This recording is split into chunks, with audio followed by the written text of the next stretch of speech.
Kawan-kawan 3.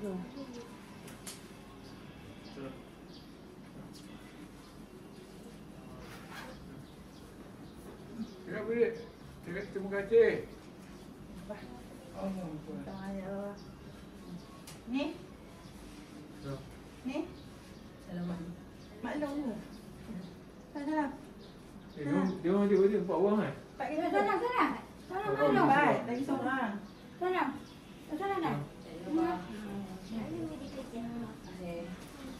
Ingatkan 3. Korang kan? Sama sini sikit. Salam. Ayo. Nak pergi seorang. Lagi bang. Ayo apa nanti? Abang yang solat. Solat sama ya? Hati-hati dah jadi ya. Mari. Dia Salam dulu. supaya dia kan terbang. Nanti dah. Tu abang pegang. Abang pegang. Dia abang ibu mak ni. Lepas ni ya. Ini buat balik mak boleh. Balik raya ke-3 2 bulan. Sekarang ke mak ni? Ya, lagi nani. Salah balik. Apa? Nanti. Adik tu. Okey,